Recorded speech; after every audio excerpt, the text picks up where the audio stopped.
Hey guys, welcome back to my channel. This week I thought I would do a Prismacolor marker review update video since it's been over a year since I got this 72 brush set of Prismacolor markers. And I wanted to give you my full opinion and what I think about them and maybe just some answers to some of the questions that I got in the comment section. So yeah, anyway, here is some swatches of all the colors. I decided to do the swatches on tan toned paper this time around since last time I did it on white paper. If you're looking for swatches of the colors on white toned paper, make sure you check out that other video. I will link it below.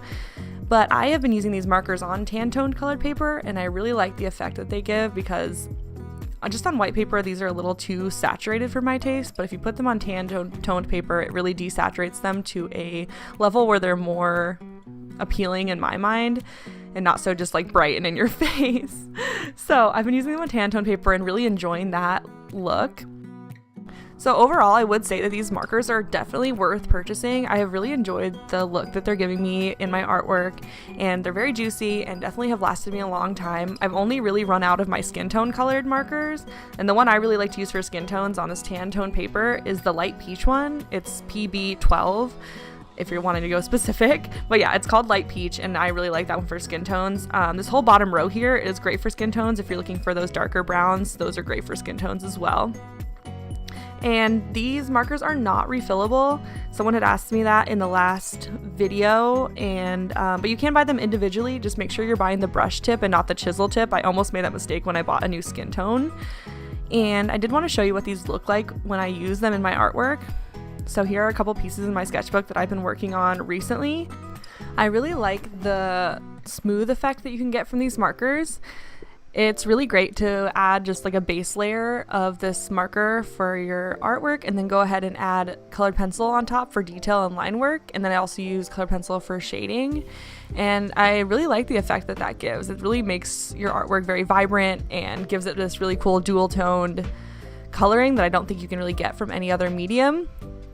So I definitely would recommend grabbing these markers if you have a chance. If you're someone who really likes drawing and coloring with colored pencil, definitely try out this technique. So I did want to show you this process here with this piece of artwork. So as you can tell, I am going through and coloring everything in with a base layer of the marker. And then later in the video, you'll see me going in with the detail work with my colored pencils. And I do want to answer some of your questions now that you had asked in the last video. And someone had asked if these markers feather. And feathering basically means that they bleed when you draw with them. And they do feather out a little bit, but I think any alcohol-based marker is going to do that, honestly. So it's nothing you can't like work around. Definitely just be wary of that when you go in to work on your finished pieces and practice with them. You can definitely, like I said, you can definitely work around it. And then someone also asked if they bleed through the paper. And yeah, they do bleed through any normal like thin papers like this tan tone paper. They definitely bleed through. They will bleed through to the back of the paper, and then if you're really saturating your paper with it, it will bleed through to the next page in your sketchbook. So just be wary of that. You can always just go ahead and put another piece of paper underneath the one you're working on, so that way it'll bleed into that paper and not the next one in your sketchbook. So like I said, there are always ways to work around these problems, and you're gonna have these problems with any alcohol-based marker. It's not just the Prisma ones. So yeah, with any medium, there's gonna be the pros and cons and things you need to work around. So like I said, there's always a way to make these markers work for you if you're into drawing with markers. So anyway, I did want to talk about this piece a little bit. I created this piece recently within the past couple of weeks, and she basically represents how we are all connected and how we are very energy-based beings. And it basically represents how our physical bodies are just that. They're physical bodies, yet we have all this energy radiating from us and connecting us with all other things, and that this existence is more than just our physical bodies. And that, yeah, does that make sense? Am I just rambling? I don't know. I'm really not great with words. That's why I make a lot of art. These voiceovers are always a little difficult for me, I'm not gonna lie.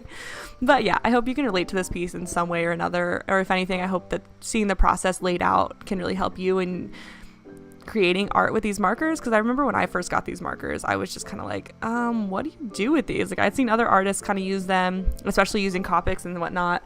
And like I said, artists just using alcohol-based markers in general, and I was like, how am I going to incorporate that into my art? So I'm hoping that with this process video, you can kind of see how I use them, because I've really gotten the hang of it recently, I think. But within the first couple months of me having these markers, I was like, I have no idea what I'm doing. So like I said, I hope that this can kind of help give you a jump start when you first get your set of markers.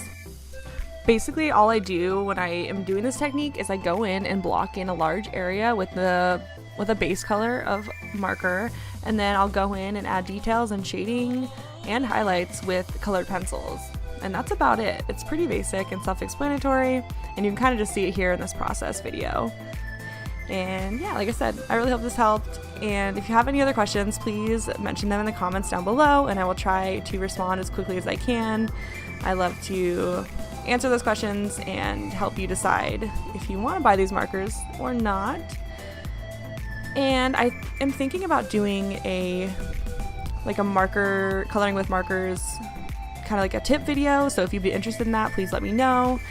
I think that'd be really good, because there are some really good techniques that I've found out throughout the process of doing this. So yeah, I think that is about it for now. Hopefully you enjoyed this video, and make sure to give it a thumbs up and subscribe if you haven't already.